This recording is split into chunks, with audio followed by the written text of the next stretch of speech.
Is 10, 12, 24, and we're installing one of these IKEA shelves with the metal and glass sliding doors.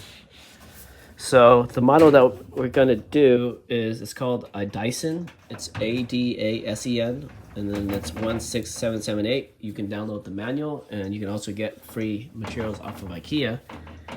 And so here's a quick overview. We got this thing used for like half the price, and some of it's already been installed, but the main units is the two backs come off.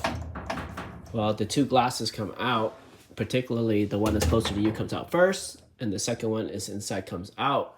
And they have these plastic, where my thumb is, you just push it up.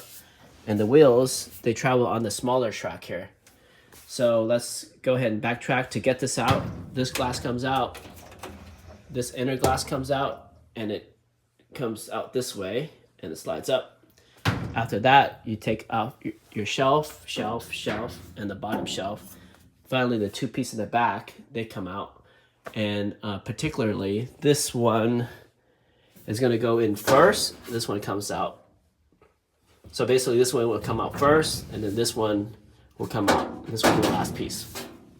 So now to install this thing, you would put this one in first. From the outside, you angle down and you push in, and make sure there's this little ridge. It's on this facing inside. Other side is flushed. And then there's tabs on the top. You can push them with the screwdriver. Then this other one will go in, tap on the top with a screwdriver, and then the whole thing is secure in the inside.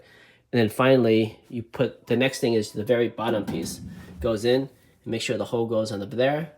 And the next thing is all these little tabs. You can probably put in 12, 12, and 12. And then these two windows will come in. And again, this one will go in first. This one on the right side will go in first. And then angle it down, push it in, clip up. And you know how you know if you're on the right track, which is the black wheels, they travel this little small ridge here. It will move very easily. And then that's when you do the click. And then when you get to the end, they have these little things on the bottom that make it feel a little bit better. And then we are done. All right. Quick IKEA tutorial on how to put this together.